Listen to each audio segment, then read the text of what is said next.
বালুরঘাটে আত্রে নদী বাঁধে ধসের ঘটনায় তদন্তের নির্দেশ রাজ্য সরকারের।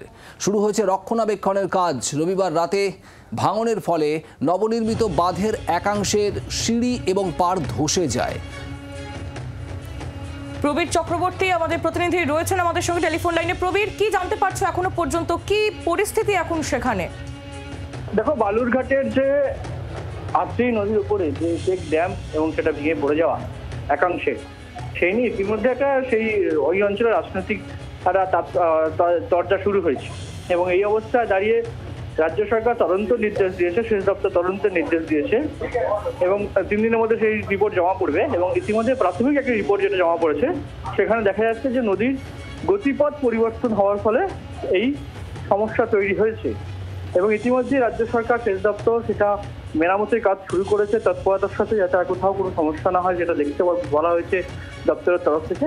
এবং পূর্ণাঙ্গ রিপোর্ট হাতে পেলেই তবে বোঝা যাবে কি হয়েছিল, কিন্তু প্রাথমিক রিপোর্টে নদীর গতিপথ এবং সেখানে জলের প্রবাহমানতা বেড়ে যাওয়া এই বিষয়গুলোকে কিন্তু সামনে নিয়ে আসা হয়েছে রিপোর্টে। প্রবীর, ধন্যবাদ। প্রবীর চক্রবর্তী আমাদের প্রতিনিধি ছিলেন আমাদের সঙ্গে। এই ঘটনা নিয়ে ইতিমধ্যেই সমাজ মাধ্যমে সরব হন বালুরঘাটের সাংসদ সুকান্ত মজুমদার।